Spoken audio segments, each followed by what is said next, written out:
Ah bah tiens, voilà le groupe d'ultra de Monaco. Tu veux dire les présidents du groupe Le d'ultra de président, Monaco. excusez-moi, Hippolyte Enchanté, et voici Sixtine, l'unique membre du COP, et nous sommes tous là. L'AS Monaco est réputé pour son football, ses joueurs de qualité, sa thune, mais aussi pour son fameux mur jaune. Chaque année, les Monégasques ont clairement la pire affluence du championnat. Alors oui, à première vue, l'AS Monaco a des supporters de merde. En fait, le problème est avant tout géographique. Généralement, on supporte le club qui est le plus proche de chez nous. Ça profite à des clubs comme Bordeaux ou Toulouse, qui sont les deux seuls gros clubs du sud-ouest de la France, mais pour Monaco, c'est tout le contraire. Sur la Côte d'Azur, la principauté est plutôt mal placée. À 10 km à l'est de la ville, on a l'Italie, et donc a priori des supporters de Série A. À 10 km à l'ouest de la ville, on a Nice, la plus grande ville de la Côte d'Azur, qui chope tous les supporters de l'ouest et du nord de Monaco. Alors avec si peu de supporters potentiels, c'est normal qu'il n'y ait pas grand monde au stade. Pourtant, proportionnellement parlant, Monaco a les meilleurs supporters de France. Hein?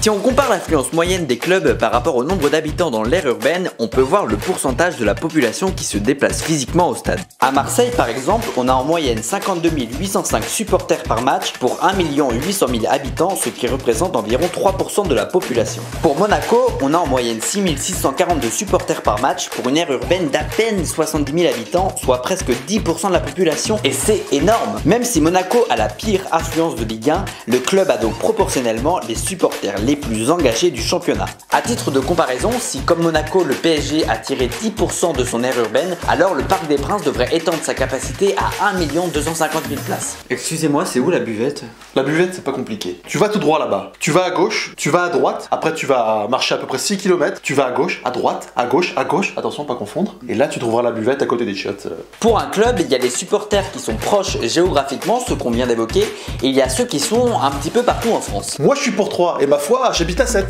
21. 3 x 7. Ah.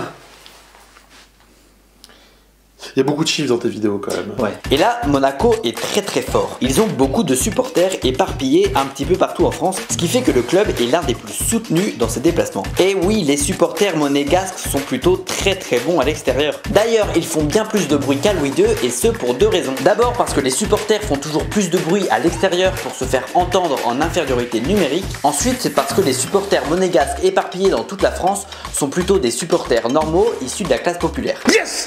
Oh putain oui, Ben Yedder! Pas mal ce petit maghrébin.